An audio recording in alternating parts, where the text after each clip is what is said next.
Hi, everyone. I'd like to introduce you to our guest presenter today. We have Rebecca Robbins. So thank you for joining us, Rebecca, and we will go ahead and get started. All right. Thank you so much for having me. This is the Center for Spectrum Services is where I started my career. It was still called the Children's Annex back then. And then I took a brief break from the center and then went and worked in Ellenville. And I consider you guys my home. So it's good to be here amongst the people from my home. It's a great, great school. And you guys are all amazing. So I'm honored to be here to talk with you all today. My introduction is part of my presentation. So I will just go ahead and bring that up for you all. And Sandy, I can send you a PDF of my slides too. So if you want to email that out to the staff, then you can do that too. Sounds perfect. Great. And I guess we had talked about, I don't know if everyone heard, but if there's questions, you can write them in the chat. And Sandy's going to be monitoring the chat and she can stop me as needed with any questions. Okay.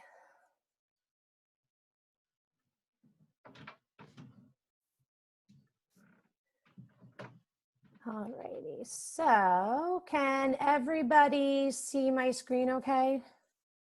You can see it, Sandy? Yes. Yes, Good. looks great. Okay, good. Thank you. All right, so Sandy has asked me to present to you all today she said to just put something together about manding. So I'm focusing on teaching MANDS to students and parents. And while we're going to cover a little bit of the basics of manding and the principles of manding, I'm trying to really focus the presentation as much as possible on a lot of functional ideas that you can use both in the classroom and when you're developing your lesson plans to send home to the families for them to implement. So I wanted it to be really functional for you guys. Okay, so here we go. Who am I? So I'm Rebecca Robbins, and this handsome gentleman who's wearing 2 pairs of glasses, it appears, in this picture is my nephew, Michael, and he's the reason I am sitting in front of you all today. He was born about 2 weeks after I graduated high school, and my whole life, so I'm going to just hit here. So I'm a speech pathologist, a business owner, and an actress. So my whole life, all I wanted to do was be an actress, but I knew that I wanted my college degree to be in something that I could definitely make money in as a backup plan. So when I was at my community college, I was a liberal arts major trying to figure out what I wanted to do. Michael was about 2 at this time, and he hadn't started talking yet. So my parents raised him. And we were just starting to go through the early intervention process, and it was my first exposure to the early intervention system. And at the same time, I was taking a class in college called The Speaking Voice. And in that class, we were learning about the phonetic alphabet. And while all my classmates were moaning and groaning about how boring and difficult the phonetic alphabet was, I was sitting there like, oh, this is so great. I love the phonetic alphabet.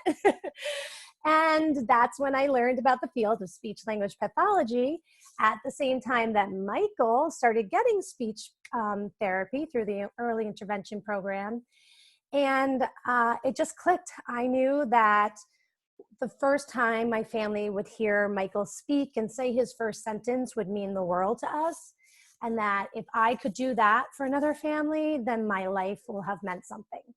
So that's kind of how I stumbled into the field of speech pathology. And then when I was in college and I had to do my student teaching, I was thankfully placed at the center, the Children's Annex at the time, with Nancy Uttendorfer. And I did my student teaching at the Children's Annex, and that's when I fell in love with the field of autism. So now I've been a speech pathologist since 2005. I've spent probably about I don't know, almost 10 years of my career working for the Center for Spectrum Services. And I've learned so much during my time as an employee there. And I just can't say enough good things about your school. So that's kind of a background of who I am. Oh, and now I actually resigned from my full-time position. I went to Rondout Valley Central School District after I worked in Ellenville. And last August, I resigned and put all my chips in on me. And I am now a full-time business owner and of a private practice called Mindshaper SLP. And I run social skills groups and do private individual therapy. And I'm building an online parent training platform for families that are impacted with autism. So that's where I am right now.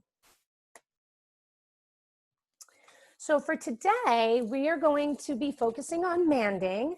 We're going to start with the basics of manding, and then we're going to talk about 3 different types of manders as Rebecca has classified them. And then we're going to talk about how to increase mands for these 3 different types of learners. And then I'm going to get really functional with suggestions of how to increase mands during specific lesson times, music, art, lunch and snack in the classroom. And then also how to teach parents to mand with their kids in these areas. And then we're going to focus on one daily routine in the home as well. Let me just get a sip of water here.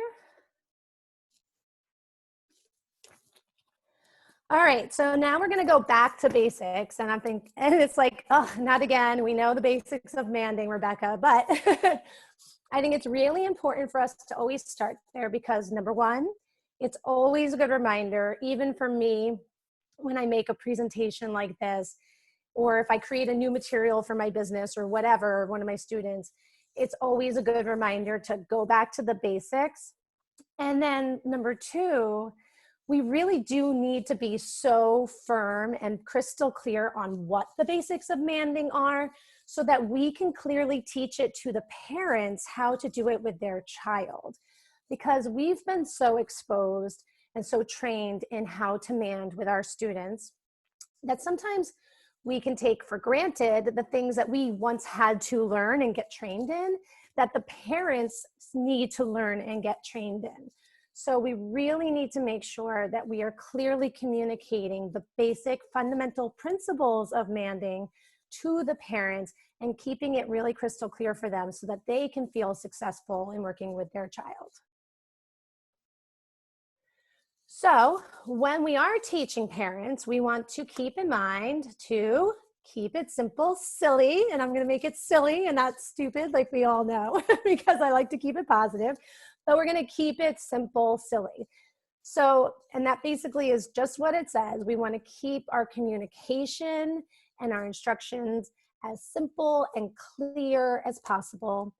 And we can do this by using simple language. So instead of saying mand, say request. It's just more palatable for the parents. They can just process it better. It's a word they're more familiar with.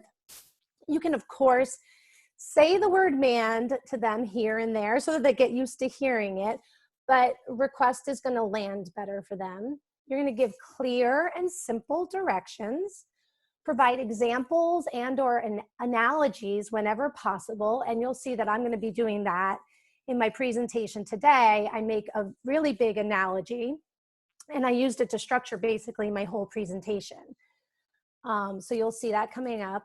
And then you're going to provide suggestions of how to practice during daily routines, because it's great to create a nice elaborate lesson for a parent, but it can be challenging to carve out that time to sit down with your child and do the one-on-one work. And while, yes, many parents will be able to do it, what works best and is best for the generalization of the skill for the child is if we can also teach parents how to work it into the things that they're already doing throughout their day. And then that way, the child is getting more opportunities to practice throughout the day, and the parent is not having to add anything new to their to-do list or to their schedule. They're just amplifying what they're already doing with their child and making it a communication-rich experience. Okay, so why are MANs so important? Basically, we as humans, we're driven to get our wants and needs met. And the way that we do that primarily is through communication. And the form of communication that gets our wants and needs met is requesting or manding. So this is a really important skill. When a child is first learning to talk, we always begin with requesting because it teaches the child, when I use my words, I get what I want. And I remember hearing Sandy, I hear Sandy in my head every time saying, I talk, I get, I talk, I get, I talk, I get. And it's true. This is why we always start with the manding for a child who's verbal, especially for children who are using communication devices. We really want to hone in on that requesting function for kids with communication devices, because that is what's going to get the child to buy in to using the communication device.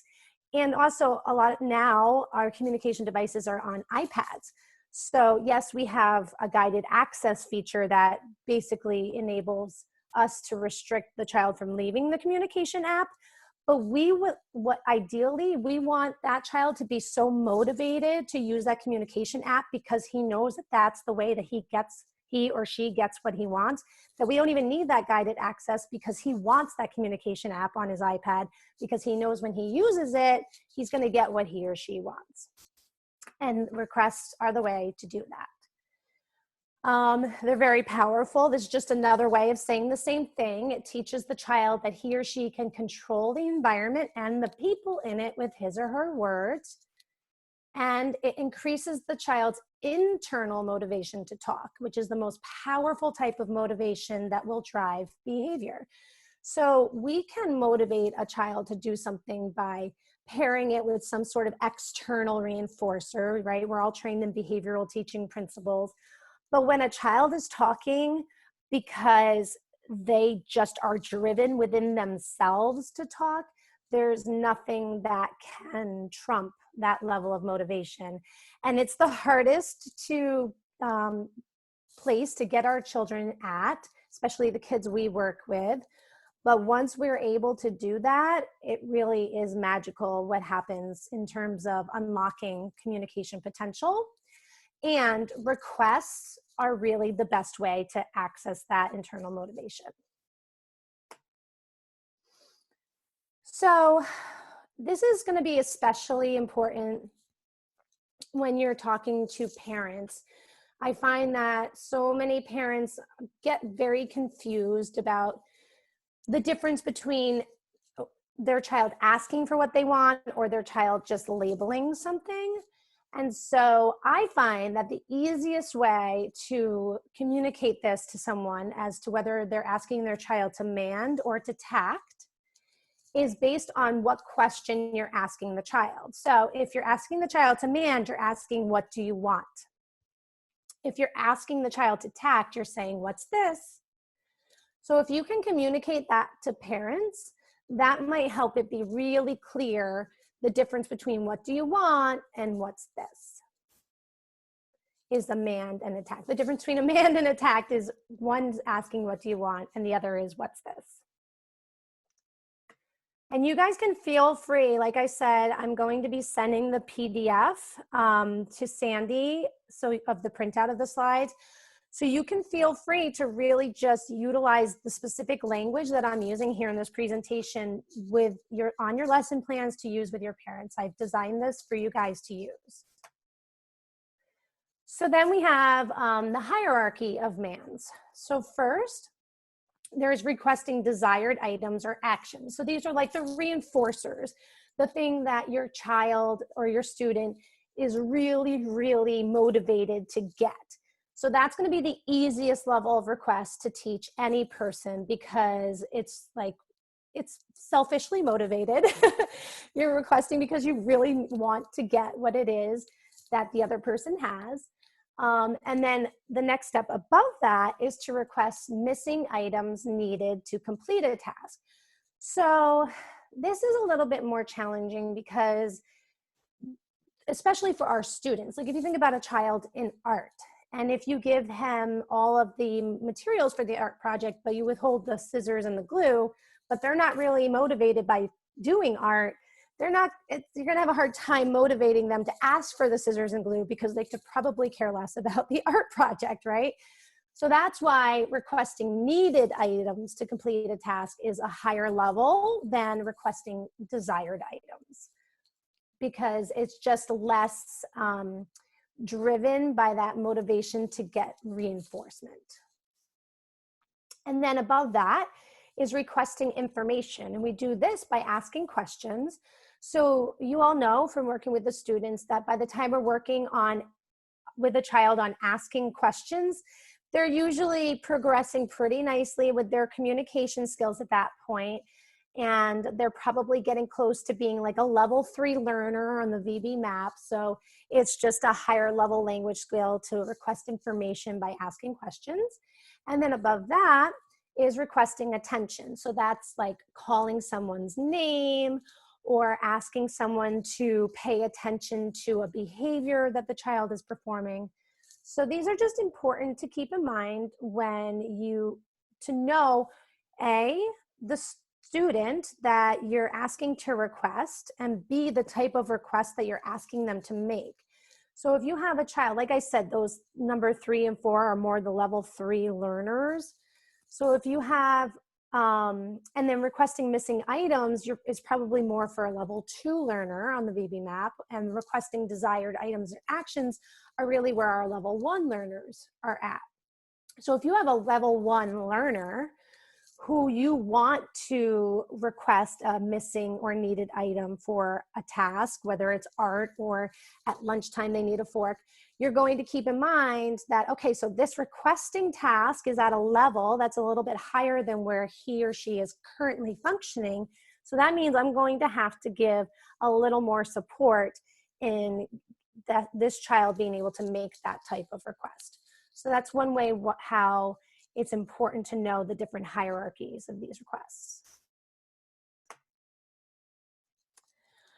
And then we need to think about motivation. So requests are most likely to occur when a child is motivated to receive the item or action that he or she is requesting. In other words, we don't ask for what we don't want. So that's why when we're requesting those needed items, we need to find a way to make it motivating for the child to ask for it. And when choosing requesting targets, we always choose items or actions that the child is most motivated to receive or engage with, especially for those very early level 1 requesters. And then the next principle that is just the back to basics of manding is scarcity and deprivation. So the more rare or infrequent the opportunity is for the child to have a reinforcer, the more motivating or potent that reinforcer becomes, which means that that child will be more motivated to initiate the language that he or she needs to say to get the item. So this is really, really important. If a child has free access to the item or action, he has no reason to use words to ask for it. And this is really important when it comes to counseling our parents, because I see this with parents a lot. The student isn't going to ask for their snacks when they are able to just pull over the chair from the kitchen table, climb up and get into the cabinet and get it down themselves. And I know sometimes parents try a lot of tricks to prevent the kids from being able to get access to things. And sometimes these children are like Houdini wizards and are able to access it anyway. But sometimes parents just don't understand that they have to restrict the access in order to get the communication. So this is a really important point to impart upon parents. And this is something that I know you guys practice all the time in your schools. I know when I worked in Ellenville, there was one year where we went through and the school bought every classroom clear Tupperware containers. And the function of that was to put everything up on shelves, but still visible to the child. So the children couldn't see the toy, or I'm sorry, the children couldn't get to the toy themselves, but they could see it. So that is going to spark the motivation. They can see it, I want it, but I can't get it. So I need to ask an adult to help me get it, or I need to say the thing to get it. So that's where scarcity and deprivation comes in. Changes in physical states can impact how motivated a child may be to receive a certain reinforcer throughout the day. So if you're working, let's say a child with a communication device, and he really is primarily requesting food items, it's probably not best to schedule a manding session right after lunch because he's going to be full. So he's not going to be as motivated to request his food targets as he usually is. If a child is really motivated by swinging, but they just came in off of the playground, that's probably not a good time to target requesting the swing because they might be kind of what's called satiated on that type of reinforcer at the moment. So it's important to keep these things in mind in knowing when to target certain requests or demands. And then also, and I know you guys all know this and are masters at this, but this is really, really, really, I have to remind parents of this all the time. Give only small amounts of an item or activity to encourage more opportunities to request. So I see parents all the time that they'll make their child request the snack for the first time, and then they pour them the entire bowl, they get the bowl, and then they're off to the couch or whatever to eat their snack. So let's just say it was a bowl of chips. Each chip could be an opportunity to request, or even if the 2 chips were put in the bowl and then the child has to say chip and then a few more are put in the bowl. And like I said, you guys do this all the time, but parents really do need to be explicitly taught this and reminded all the time because it's not part of their routine, many of them. And they're just used to just giving their child the whole serving because that's what we typically do. So this is a great one to remind parents of. And then the next philosophy of manding I wanted to cover is frequency. So we need to provide as many opportunities as possible for the child to practice requesting a particular reinforcer. And this is especially true for our students that are using sign language and communication devices, because if they're nonverbal and they're using some sort of alternative communication already, they already are not acquiring language at the same rate that a verbal child is. So that's even more repetition, even more times to practice that they need to be able to acquire the skill. And then the repetition also improves the initiation of request and the independence in requesting. I went to, I think it might have been like a Carbone conference, and I can't remember the exact numbers, but I think it said something along the lines that a typical learner with no developmental delays or anything like that learns a new skill in I think something like under 10 trials or something like that on average. And then a child with a developmental delay needs 1,000 exposures to that same thing to acquire it. So our students just need a lot more exposure than a typically developing child to learn things. Another important rule of thumb, and this is great to impart upon parents, are reinforcers that are short-lived or disappear on their own, provide more opportunities for the child to ask for them, and prevent that power struggle of you having to take the item back for the child to have to request it again. So what are reinforcers that are short-lived? Those are things like food. This is why food can be a great one to target. Bubbles are great. I love bubbles for this. If you play music or a brief video for the child, you have the ability to press play and stop and play and stop. Or if it's a short little section of a video that the child likes, you can let them watch that and then you can play it again. So anything that it kind of goes away on its own is going to be a really great item to work on requesting, because it's just naturally going to give lots of opportunities to do it. And then, like I said in the last slide, when at all possible, give only a small amount of the reinforcer to make the child request. Because, and say this to the parents, this is a great, remember saying that keep it simple, silly. This is a great expression that everybody will understand using layman's terms. Your child won't buy the farm if he gets the milk for free. So if he can access his favorite snack, he's not going to ask for it if he can get it for himself. If the iPad is on the coffee table and he can turn it on and play with it anytime he wants, he's not going to request the iPad. And then my example here was if your child asks for the cookie, give a little piece of the cookie, not the whole thing.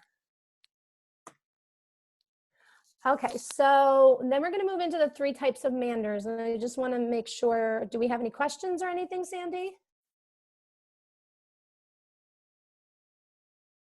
So let me unmute myself. Let me go to our participants. I don't see anything yet, Rebecca. Okay, it was just a So good stopping point, so I wanted to check in. Okay, thank you. Okay, yeah, and a lot of this, again, is review. It's like the basics. I know that everybody knows, so. Okay, good. So just don't be afraid to interrupt me if any questions come up, okay? All right, so now, remember back when I said with how to relay information to parents, I said give examples and use analogies. So here's an example of me using an analogy. So the 3 types of manders, I have turned it into, any of you Star Wars fans out there, we have the Padawan, the Jedi, and the Yoda. So even if you're not an avid watcher of the Star Wars, everyone's probably, it's pretty pop culture and popular. So you all are probably familiar with at least the Jedi and the Yoda. So the Padawans are the young kids that are dressed in the Jedi outfit that are learning to become Jedis. And then obviously when they graduate, they become a Jedi, and Yoda is the ultimate of the Jedis. So that's where I thought I would use this very official classification system of requesters to kind of help everyone wrap their brain around the different levels of learners that we're talking about. So, and this is a good thing to do with parents if you can, to make little analogies like this. So another one I do, just on a different side note, another analogy that I use for parents when I'm talking about apraxia of speech, it's a motor planning difficulty. I tell parents, it's like your child's brain's GPS system has a lot of detours along the route. So instead of just going right from point A to point B, the child is given a route that has all these detours and has to go around all these different areas to get to the point. So that's just another example of a real life analogy that I use to illustrate a learning concept or some sort of difficult concept to understand. And the more you can do this for parents, the easier it is for them to understand it. So the way I am classifying the Padawan is this student has a limited number of requests and needs direct teaching to learn new requests. So this is probably going to be mostly our level 1 learners on the VB map. And they're just really learning how to request. And then the Jedi is, this student is able to request lots of items, but needs prompts or high motivation to independently initiate his requests and or to request missing items. So this is our child that we know can talk and has a lot of language when we're working with him or her one-on-one, but isn't really using it independently to get his wants or needs met outside of the one-on-one teaching environment. And we're also getting into requesting not just the high preference items, but also needed items to complete like a daily activity task. And then the Yoda is going to be more of like our level 3 learner on the VB map. And this student is a really strong requester, but needs to expand his or her request for non-preferred items, asking questions, using longer utterances to request, including using adjectives, maybe prepositions, and maybe requesting for attention. So this student is now no longer just at that one word requesting to get his wants, but is now really, we want to require this learner to use their language in a more complex way to get his or her needs met, and to be more specific about what it is that he or she is asking for. I saw a couple of things here. 2 things in the chat. Oh, thanks guys. I'm just looking at the messages. Thank you. Yeah, those were just our comments. Janine had said, what a great analogy. Thanks, And Janine. yeah, good. Thank you. Yeah. Okay, just want to make sure there's no questions. So I'm going to be using these 3 types of Manders throughout the rest of the presentation. So if anyone wants me to pop back to this slide so we can just review what type of learner I'm talking about, I'm more than happy to do that. Just let me know in the chat. Okay, so now we're going to talk about how to increase NANS in each of the different learner types, as I have very officially defined them. So we're going to start with the Padawan, which again, if we want to be more technical, they're probably going to be a primarily level 1 learner on the VB map. But our goal is to increase the MAND repertoire. And we're going to do that by focusing on requesting motivating items. And we're going to keep the item that's requested or a visual representation of the item, so that's a picture symbol, visible to the student. So at this point in the game, we're not looking for the child to request something that's out of sight. That's not to say that they won't be able to, but we are pretty much at this point allowing them to have their eyes on whatever it is that we want them to request. So, or a visual representation. So this is when we can tell parents to put a picture on their cabinet door of what's inside the cabinet. So the child will know, like, oh, that's where the cookies are. There's cookies in there, there's chips, whatever, or the cups, the plates. Maybe on the refrigerator door, it's like milk, juice. So at least having a picture representation of what's on the inside. And this is, again, why we use those clear Tupperware containers in the classroom so that the child can see, the students can see what's inside. We can also recommend that parents do this as well. Putting items in clear plastic baggies and making sure that the locking mechanism on the baggie is nice and tight. It's a very good fine motor skill to pull those baggies apart. So even if the child is able to get at it himself or herself, it's still good because we're sneaking in some fine motor practice, but the child can see what's inside, and then we can give the bag, and the child might have to say help or open to get to what's inside too. So we can get more than one request when we use clear containers as well. Use what I call the rule of 3 when teaching a new request. And this is something that I also learned from Sandy. I've just named it the rule of 3 to make it easy. So that is basically, let's say I was teaching a child to request water. So the first time that I'm sitting down with this child to work on requesting water, I'd pour a little bit of water in the cup and I'd say, water, water, water, and I give the water. And then I do it again, water, water, water. And I do that where I'm just saying it 3 or 4 times, maybe 5 times. And then on the 6th time, pour it, go water, water, and then see if the child will fill in the 3rd water, because at that point they're used to hearing that pattern of 3. And we can kind of capitalize on our kids' rigidness and their insistence on sameness in this strategy, because when they learned it, you say it 3 times and you're only saying it 2 times, Rebecca, you have to say it the 3rd time. So I'm going to say it the 3rd time. So it's a little trick we can use. If they don't say it the third time within 3 seconds, that's when we're going to prompt wa. See if they'll do it, or maybe water. We do the sign wa and see if they'll do it. If they need the full prompt, you go ahead and give them the full prompt again. You guys know all about how to fade your prompts. But that's the rule of 3. So this is also a strategy that I like to teach parents as well. We want to, for the Padawan, we want to focus on creating hundreds of opportunities a day to request items. And I tell this to parents all the time. Think of it as requesting boot camp. There are no freebies allowed. Like if they want anything, they are requesting for it.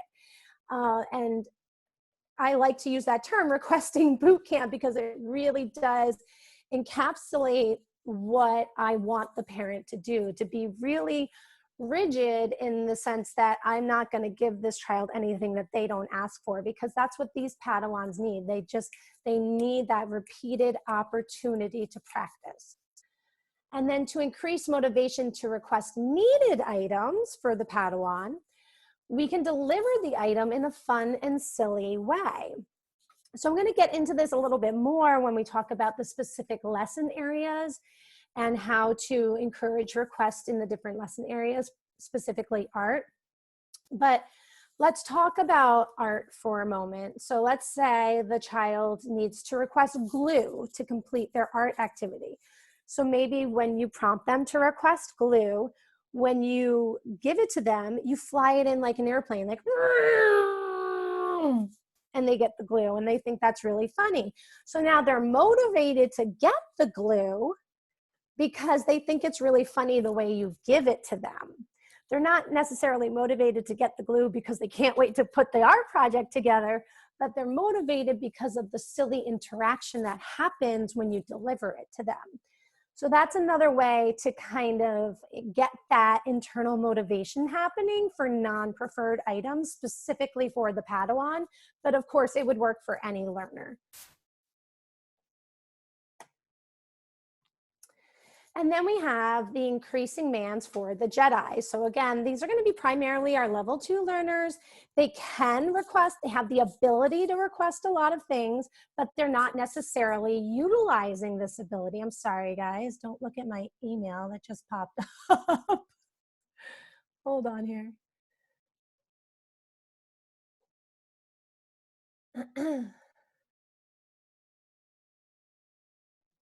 All right, sorry about that. My Mac does that all of a sudden. It just goes into split screen and opens up my email. So anyway, the Jedi this is the child that they're able to request a lot of things, but they just aren't doing it. Because remember, initiation is impaired for a lot of our students. So our goal for this learner is to increase independence in initiating the request. And we're going to focus on requesting both wants and needs. Of course, we're going to use visual prompts and cues. They're easier to fade than our verbal prompts. And if you do give verbal information, what's really great for these guys is to make indirect comments about the situation to clue the child in that there's something to request. So this is not necessarily a full-on verbal prompt, but you're giving them a little bit of a clue that helps them to, and this also works on problem-solving skills. It's like early inferencing abilities, which all of these things are also tricky for our kids. But we say indirect comments, so they have to kind of like think about, well, what is this woman wanting me to do right now? So if you have an art project, you put the little circle on the paper and pick the paper up and go, uh-oh, this paper won't stick, to get the child to say, we need glue, glue please. And you guys do this all the time. I know you do. I've been in your classrooms. I've heard all of you do this. You hand the child the milk and say, drink your milk, and there's no straw or the milk is closed and you know the child can't open the milk. Same thing, color your paper without giving the crayons. And then to make it motivating and silly, when they say, I crayon, like, oh no, I forgot to give you your crayon. And that just keeps it fun for the kids. And also sabotage expected routines or access to preferred materials to create the need to request. So this is like what I was saying before, put a desired item in a container that you know the child can't open. And now the child has to say open to get you to open it. And that works. I find that those little bubbles that come from the quarter machines that you find in stores sometimes, or at the grocery store when you're walking out, the little plastic bubbles, they're clear and they have the round lid. Those are like a bitch, excuse my French, but those are hard to open. And so I love using those, especially if I put a little piece of candy or something. They're clear, the child can see what's inside, but it's really hard for them to open them. So they have to say open to get you to open it. Those baggies, like I said earlier, those are also great. Other things that you can do, and this is great too, to impart upon the parents to sabotage expected routines, not in a way that it's going to cause a full-on tantrum meltdown, but in a little way. So like maybe taking the child's chair before they come to the dinner table and hiding it, or putting it on top of the table instead of where it needs to be, to kind of prompt the child to say chair. So things like that. Maybe the swing is like hooked up above the monkey bars so the child can't go and sit right on it, so they have to say swing before they can sit on it. So anyway, you can kind of take what the child, like a normal routine or expectation, that's the trick here. It's something that the child knows can depend that it's always there, or this is the way it always is, because then when it's not that way, it's obvious. And then that's when the request will come. And then finally, for increasing MANS with the Yoda, our goal is to increase the sophistication of the MANS. So we're going to focus on increasing the specificity of the request. So using adjectives or prepositions. So a good way to start with this, I like to start with different colors. So I have like this ball popping toy, and it's got 5 different colored balls. And so the child can't just say ball, they have to say red ball, blue ball, green ball, things like that. Or if you have a toy where you can put things in different places, that's a good one to work on prepositions. We can hide items from expected places to encourage questions, like that if you take the chair away from the table, now we have an opportunity to request, where's the chair? Ignore requests and encourage the child to demand for your attention, such as calling someone's name or tapping a shoulder. We can purposely give incorrect items to encourage use of negation words and more specific language. So if the child asks for glue, you give scissors, not scissors, glue. Use indirect statements that cue questions. So to target a who question, you could say, let's say someone said, the child said, where's the chair? Uh-oh, somebody took it. Who took it?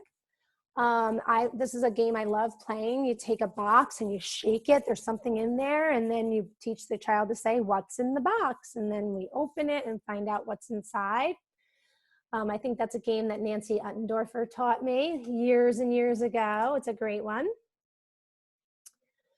Okay, I kind of rushed through the Yoda because I just glanced at the time, and I want to make sure that we get to the specific areas of lesson areas in the classroom.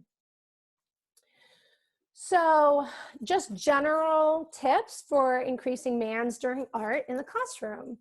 Always provide a completed model of the art project, because that guides the child to know what they need to request and what goes where. I know you guys do this anyway, but it's important to keep this in mind when you're sending one home to the parents too, so that at the very least they have like a picture available.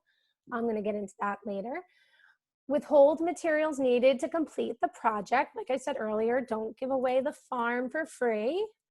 Set the kids up in pairs and give each child the other child's materials. So this would work really well if they're doing different art projects. And maybe you set a level 1 learner or a Padawan up with a Jedi or a Padawan up with a Yoda. And because kids need practice in initiating and responding to requests from peers.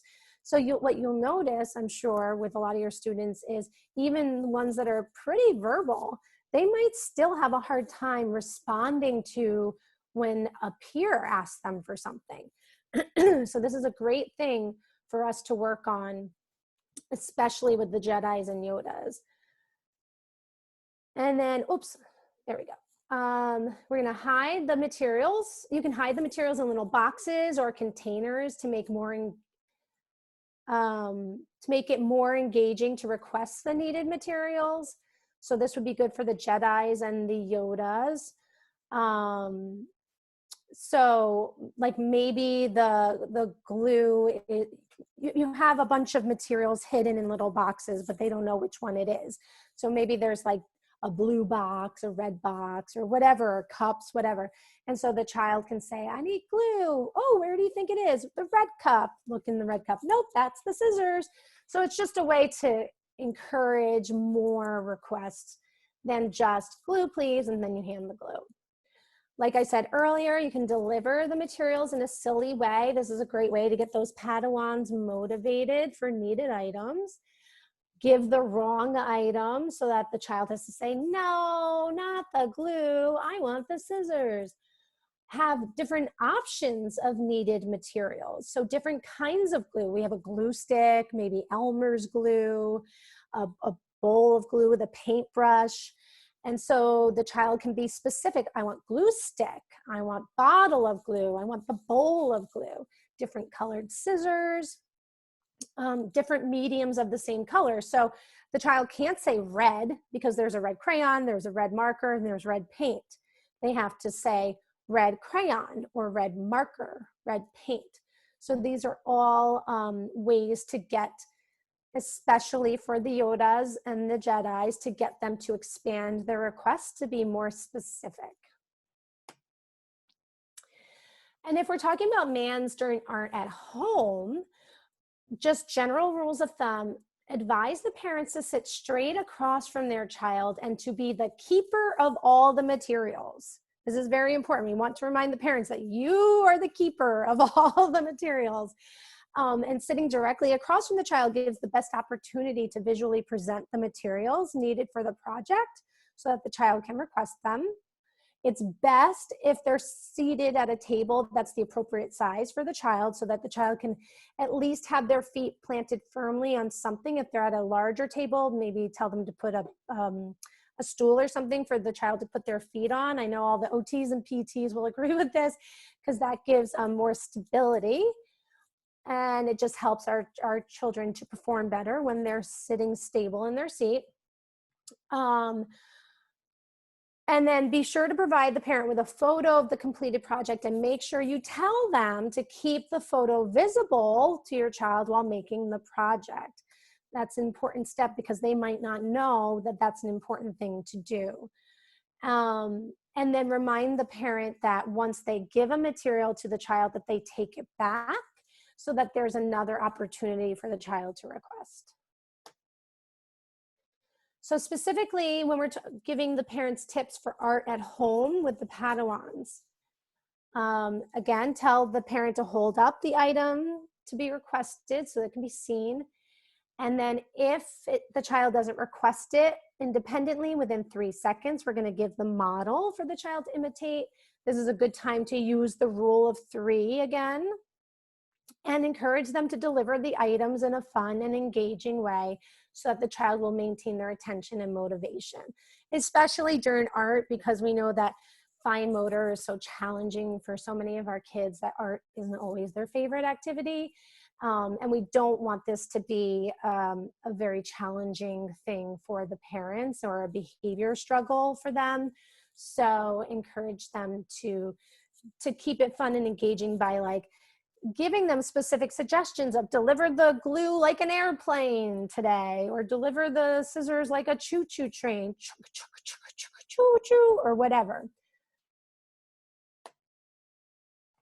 And then for our Jedis, So what we want to do when we set, so what you want to do is when you, I don't know if you guys are assigned specific kids that you are developing lesson plans for, or if you're developing lesson plans for your whole class, but you want to look at the students that you're developing lesson plans for and say, okay, decide what level they are they a Padawan, a Jedi, or a Yoda, and then guide that based on that, guide what kind of supported materials you're going to provide that family with so that they can help that child request at the particular level that they are at.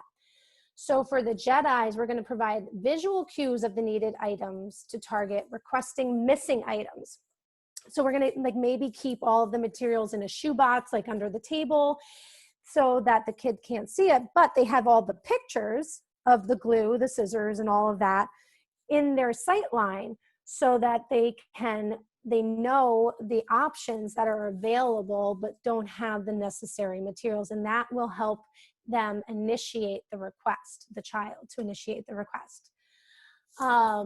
So you can tell the parent to give a direction for the activity and then immediately point to the needed item the child needs, and that can encourage the request without giving a verbal prompt. So you say, okay, cut out the circle and point to the picture of the scissors. So now we're giving an automatic prompt, but it's not verbal, so it's going to be easier to fade.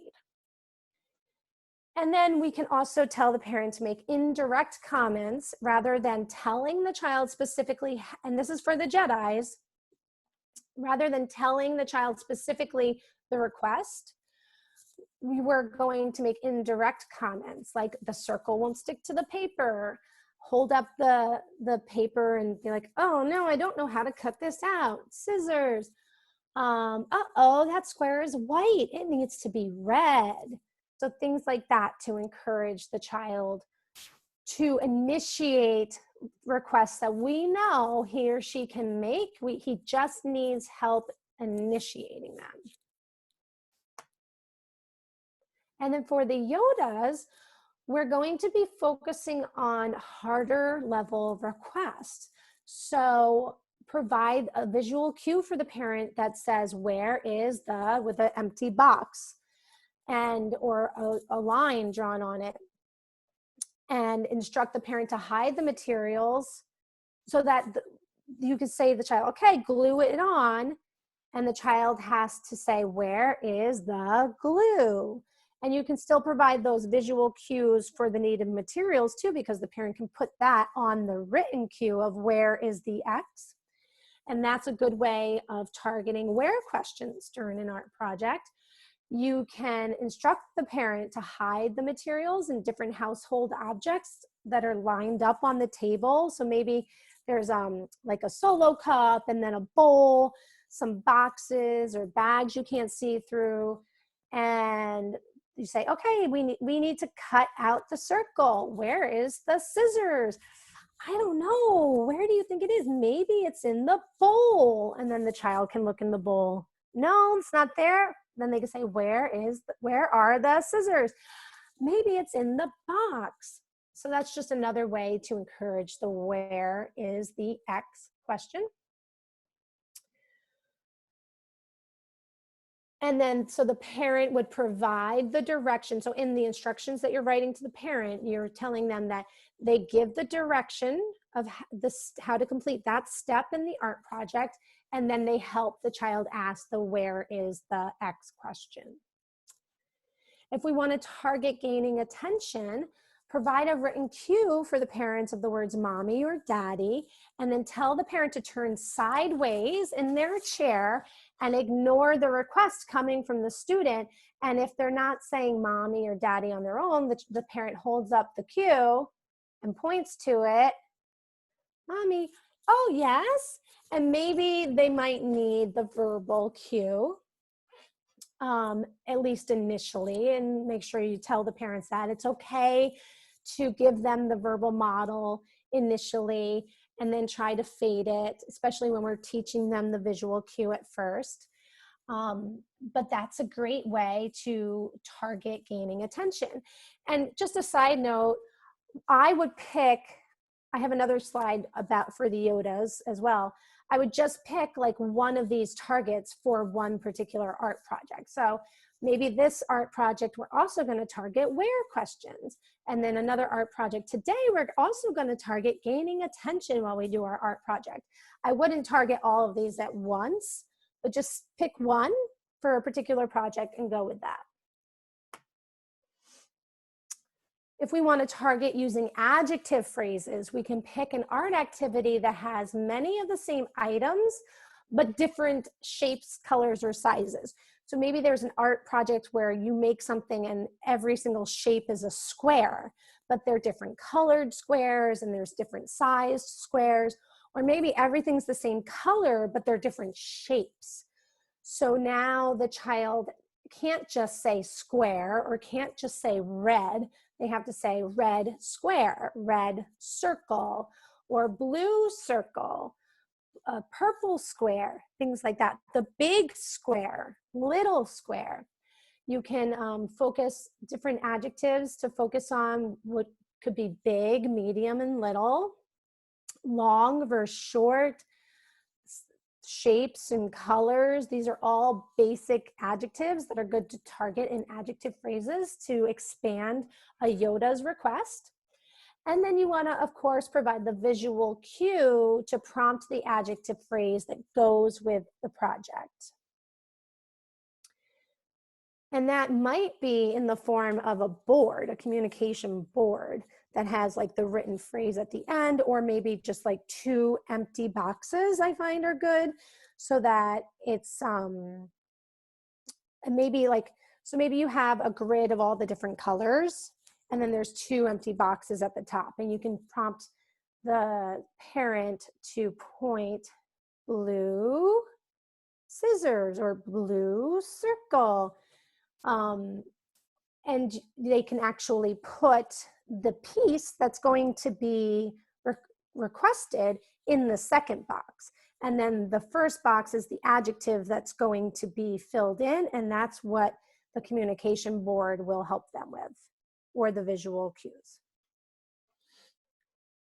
And then with negation, I talked about this a couple times already. We purposely give the wrong items, but for us, if we want our parents to target requesting with negation in an art activity at home, we're going to provide the visual cue for them. So it says, not X, I want blank.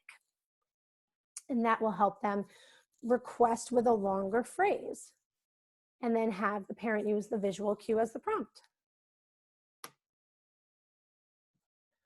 Okay, so I'm noticing the timer. We have Sandy. Yep. So it's 10:34. Somebody in the chat, people, one particular person had definitely asked for the PowerPoint. So I do want to make sure, let everybody know that I will be, Rebecca will send it to me and then I'll send it out. It's 10:34. I know we typically do this for about an hour, but we have gone over. So if you think you could stay for another 15, Rebecca, that would be great.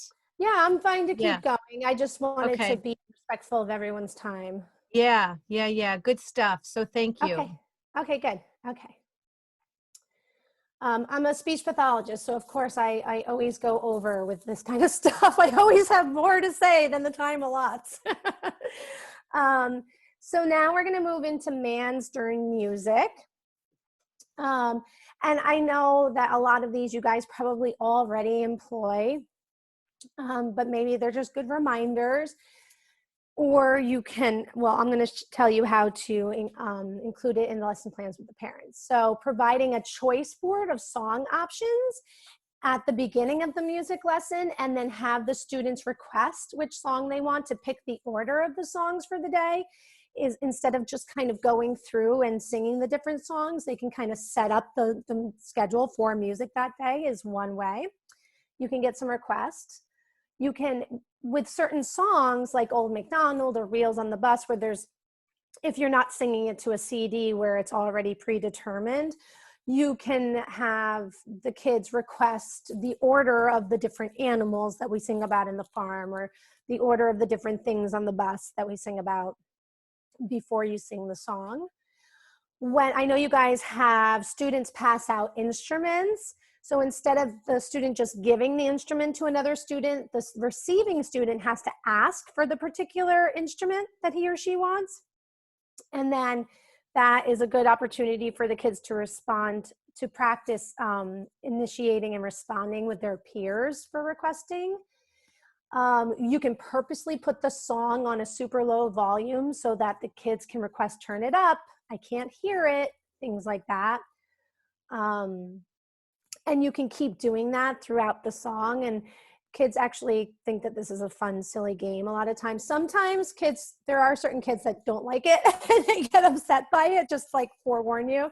But a lot of times they just think it's funny, and it's a good way to work on turn it up, I can't hear it, which these are functional requests that we need. I know I say that all the time in my daily life too, when we're watching TV or whatever. We can purposely hold the props that go with our songs backwards, upside down, hold up the wrong prop. And then that will prompt the kids to command you to fix it, or to command the proper way, or to say it's upside down. It's just good ways to encourage some language. And now for at home, you can do all of these same things, but you're going to provide the parents with a choice board of song options so that they can have their child request which song to sing.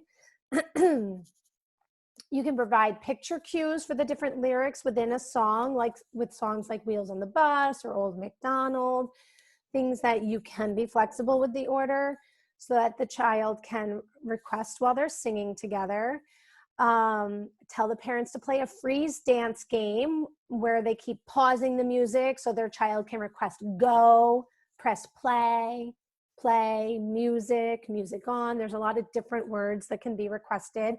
This is another good time that they can practice the rule of 3. If we stop, and then all with the Padawans, and then it's go, go, go, and then we dance, stop, go, go, and then see if their child will say go.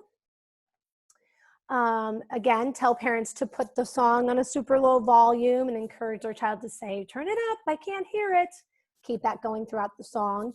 And that's something that they can generalize into the car. If they're driving in the car, they can purposely turn the music down and see if their child will say, turn it up, or music up, music loud, things like that. And you can also provide the visual cues for these specific requests if you're suggesting these activities for the parents. So with the Padawans, like I said, if at home, tell the parents to use the rule of 3 for stop and go. Provide suggestions of the simple one-word request for each song represented on the music choice board. So if you have all the different like picture cues of the different songs and you give them a CD or a digital MP4 or whatever of the music, tell them, okay, they can say bus for Wheels on the Bus. They can say farm for Old MacDonald. They can say boots for the Boots song.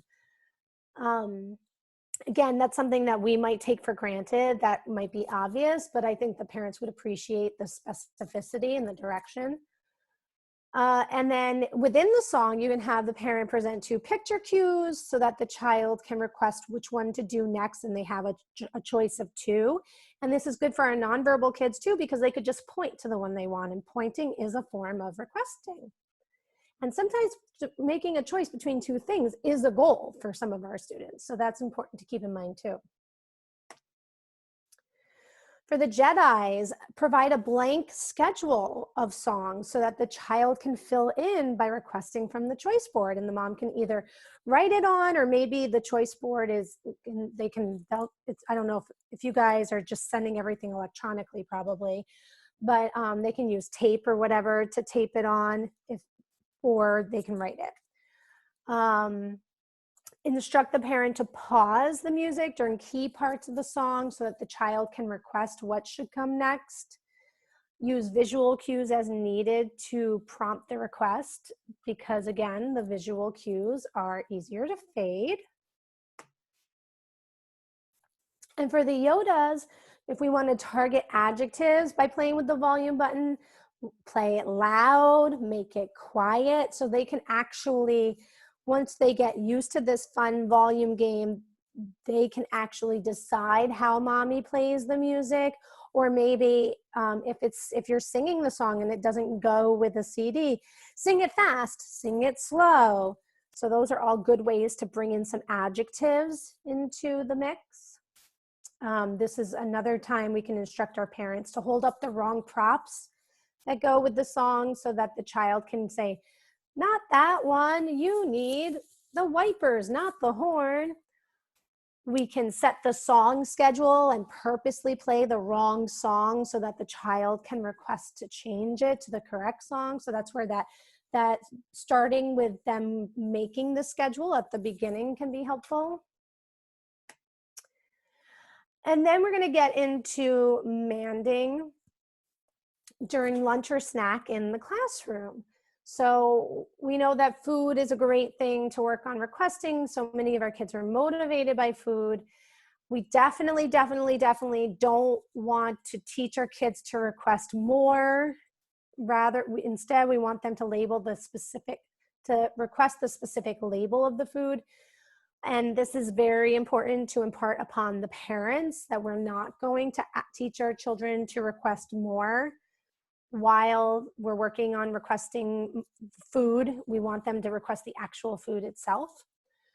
Another good way to do this in the classroom, especially for our Jedis, to request the needed items, and you guys probably do this already, but if each child has a placemat that has the visuals of all the needed materials that they need for lunch or breakfast already on it, then they have a visual representation of what they need to request. For the Padawans, we're going to cut food into pieces and only give 1 to 2 pieces at a time to provide multiple opportunities to request. Excuse me. I know when I used to work at the school, I used to schedule my kids that had communication devices. I used to schedule their sessions at lunchtime a lot of time because that was a great time for me to work on requesting on the device while they ate because they were really motivated to get their food.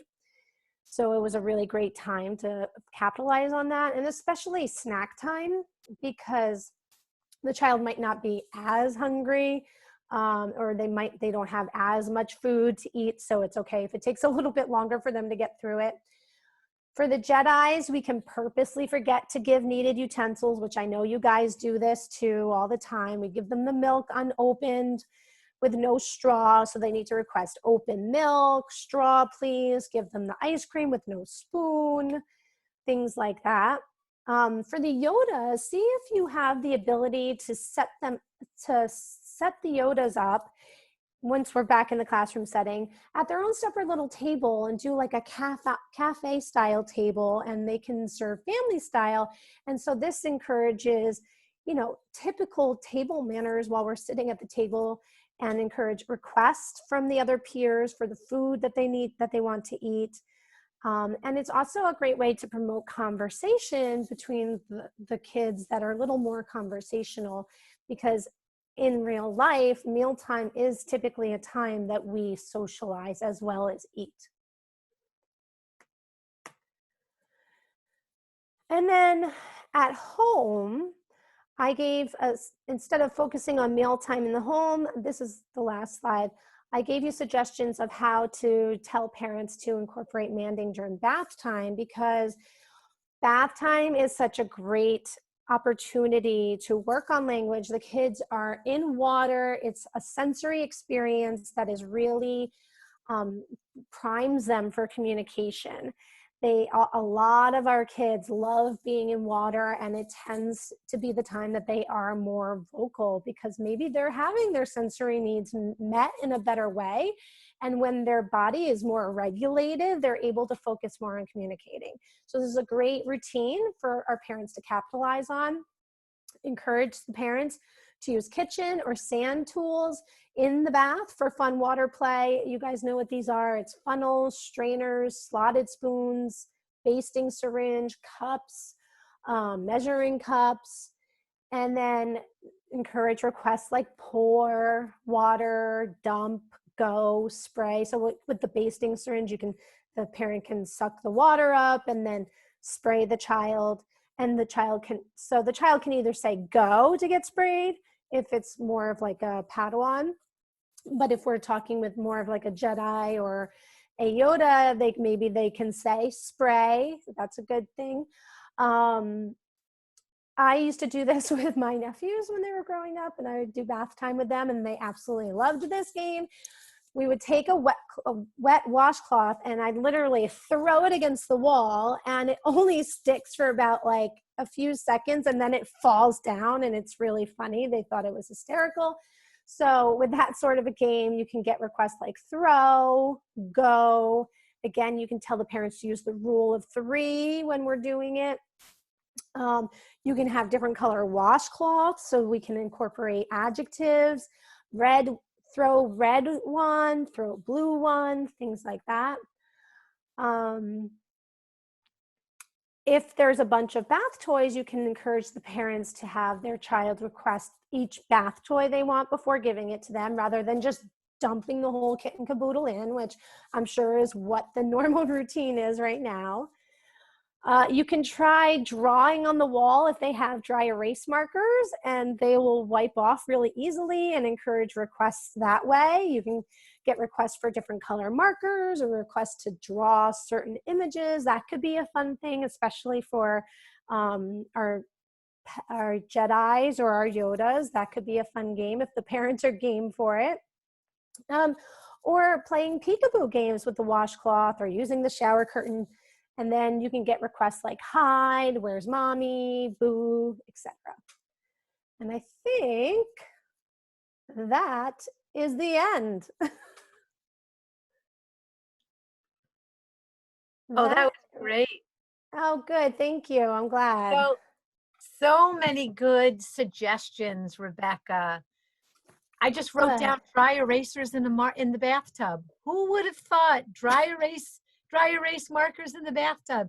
And then you have the parents, well, I don't want them to overgeneralize that you can draw on the walls anywhere, but that is a brilliant idea. Dry erase markers, I hope, in the bathtub would be a great idea. Well, I can't take credit for it. I saw someone on Facebook during the early days of this pandemic that the teacher had set up her computer in the bathroom and was using the shower wall as her whiteboard to teach her lesson. So that's kind of where I came up with that idea. Right. Necessity is the mother of invention. So that's right. Yeah. Yeah. Good. I'm glad you found it helpful. I will definitely, thank you, Catherine. I will definitely send along the PDF for you with all the different suggestions and ideas. And I'm open if anybody has any questions or anything. Yeah, it's been good. Some people have been using the chat. One of the teaching assistants up in Kingston said it's a great refresher. I love this presentation. She's an awesome presenter. This information is so relevant. Yep, Nancy said, thank you, Rebecca. So nice to see everyone. So nice to see you. Nancy. Oh, yeah. Yeah. And you guys definitely influenced this presentation. You, Sandy, and Nancy. I've learned a lot from you over the years. Good. Yeah, that's good. what we do. I know that you guys get a lot of information on Manding. So I'm glad that you were feeling that it was like fresh new ideas and not like, okay, we've heard this before. That was kind of what I was going for. So good. Right. I'm going to stop the recording now, Rebecca.